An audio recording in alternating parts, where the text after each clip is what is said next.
যুব সমাজে ৩০ থেকে ৩৫ বছর আগে বিবাহ করলে বিভিন্ন সমালোচনার সম্মুখীন হতে হয়। একটু খেয়াল করে শুনবেন, যুব সমাজে ৩০ থেকে ৩৫ বছর আগে বিবাহ করলে বিভিন্ন সমালোচনার সম্মুখীন হতে হয়।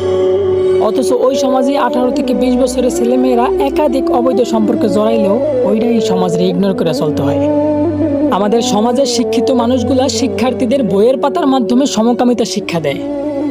আবার কেউ তার প্রতিবাদ করতে গিয়ে নিজের কর্মস্থলের চাকরিটারে হারায় ফেলায়। হ্যাঁ, এই সমাজে মানুষ হিসাবে কোনো ব্যক্তিকেই তার যোগ্য অধিকার দেওয়া হয় না। টাকা পয়সা আর ক্ষমতা আছে তো আপনি সমাজের নেতা, আর না থাকলে মানুষ বলেই গণ্য করা হয় না। আমরা এই আলোময় পৃথিবীতে চলার জন্য উচ্চশিক্ষিত হইতে বিভিন্ন দেশ বিদেশ যাইতেও দ্বিধাবোধ করি না, অথচ অন্ধকার কবরে চলার জন্য কোরআনের শিক্ষাটাই এই সমাজ থেকে নেওয়া হয় না। তো বলি, এই যে সমাজের লোকজন নিজেদের ছেলে মেয়ের বিয়ের জন্য এই অকুশল সমাজ থেকে আবার একজন সামাজিক ছেলে বা মেয়ে খুঁজলেন, আচ্ছা এই বিষয়টা কেমন?